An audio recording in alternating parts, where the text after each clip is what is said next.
So back to my question about what you bring to it. That was, you got an answer from you. What about you guys? What are you guys going to bring to the table? Well, for Pregaming, I am the graphic designer. So most of these pictures that you see up here, I've created so far. The logo, our company logo, characters, the home menu.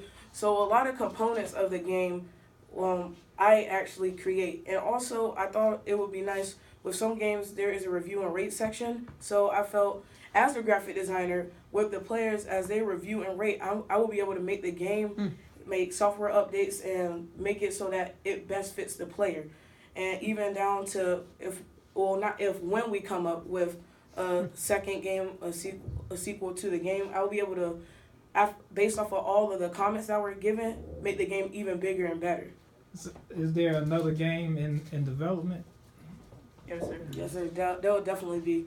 We know that Precinct will be popular, so we want our sequel. We want to make it bigger, better, talk about even more diseases, and we want to end off Precinct with a cliffhanger. So we'll want our players to come back and even introduce even more newer, diverse players. Okay, you said 20,000 annually is what you were charging advertisers. But have you done any research as far as per view? I know like with NASCAR, they're charged, advertisers are charged for how much time their logo is actually on screen. What happens when you have, let's just say 100,000 players playing, and let's just say in 6 months you double and you've got 200,000. Does that mean that those people are still just paying their $20,000 annually to be seen by twice as many people? It will increase annually as more popularity grows, so they will be charged more. Have you figured out how to do a rate or how you're going to do that? We expect it to go up in about $25,000 increments. So that's based on what? That's based on how many are viewing the game. And No, I mean, I'm sorry. Let me say, I said that wrong.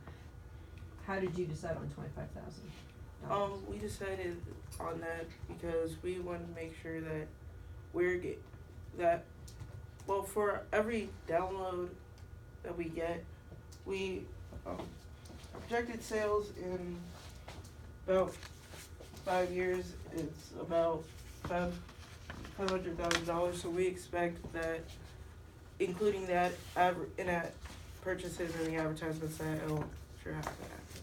What do you think is safe to say? Maybe you need a little bit more assistance in determining a pricing structure for your ads?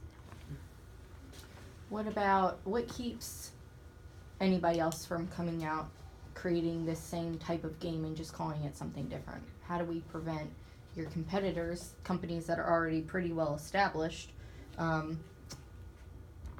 do we, like a Play Inc., how do you prevent Play Inc. from just stealing your game? Do you have anything that protects your game from them? Well, here we do have our patent right here, which talks about the virtual reality component and overall the game. So you have the virtual reality patented as well as the game patented. Yes. And the virtual reality, is that you couldn't have patented Google Cardboard? Not Google Cardboard, but more of like the game in the game in virtual reality mode and the game outside of virtual reality mode. Okay, so the game is patented, protected in both modes. And also Google Cardboard has unpatented.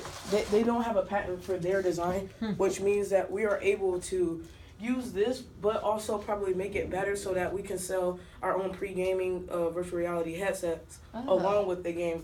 So if there's a viewer like, okay, so I'm having a problem, this part is kind of rough, we can go back and use the same format, make it better, make it slimmer, make it bigger, whatever needs to be changed to best fit the player. And you are planning to do that? Yes. At what point in time do you think that option is going to also come out? And how much do you plan to sell for the product? Or sell the product for? When our app starts to become popular and we see players that say, if a lot of comments start saying the VR is kind of messing with it, we'll start making things that they want in the VR.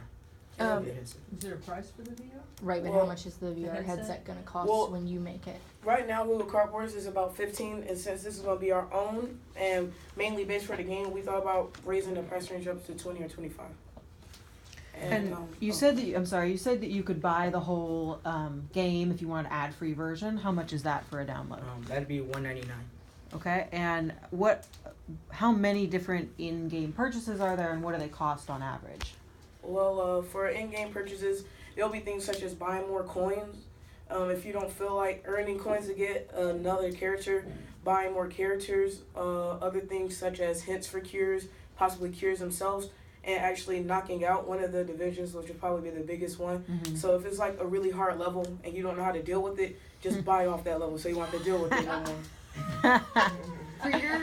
For your target market, what is your research about how often, because it seems like your target market is mostly teens, how often are teens actually buying in-app purchases? Well, we did our market research more on the teenagers our age. So about 84% of African American children use smartphones. 71% of the Latino teen population and 71% of the Caucasian population use smartphones. So we believe that gives us a strong market for how our apps go.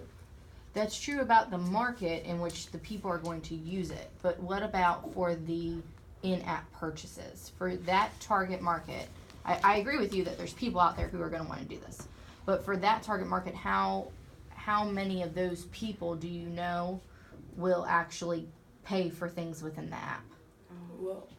Well, the price range for the in-app purchases are more reasonable. So we feel that if we make the cost lower but still make a profit off of it, it will still make whatever players that we have want to buy it. Because I know typically on in games such as Injustice, if you want to buy a package deal, it's normally about $19.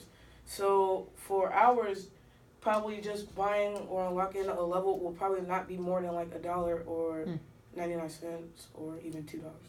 But you have lots of opportunities. Yes. Have you looked at any other companies that run solely off of in-app purchases and seen like what kind of profit they run? We have seen companies such as Rovio, the developer of Angry Birds. They use in-app purchases a lot, and they are one of the people who are churning out $230 million in revenue. So, Okay. With just that game? they have other games, so they are still making. Do we know what percentage So of they that make, is like, Angry sequels Birds? and stuff. Well, it's mostly the sequels because it's more of a franchise. But it is at least a viable Yeah. model. They Yeah. franchise their model? With Angry Birds, yes, they have different games such as they.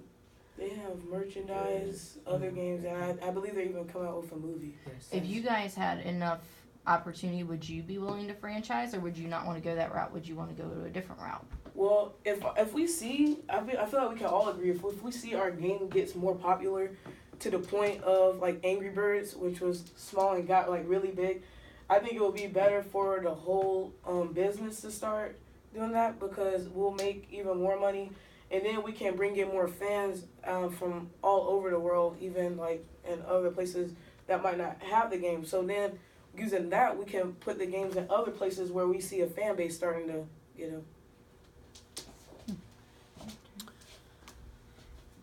think we're ready to make a decision? Who wants to go first? Who's ready to join pre-gaming in this pre-adventure? Finally got to say your tagline.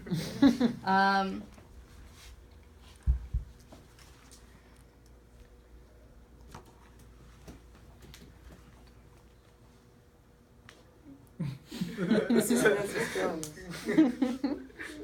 I like it. I like the fact that you, for the most part, have your facts and figures in line.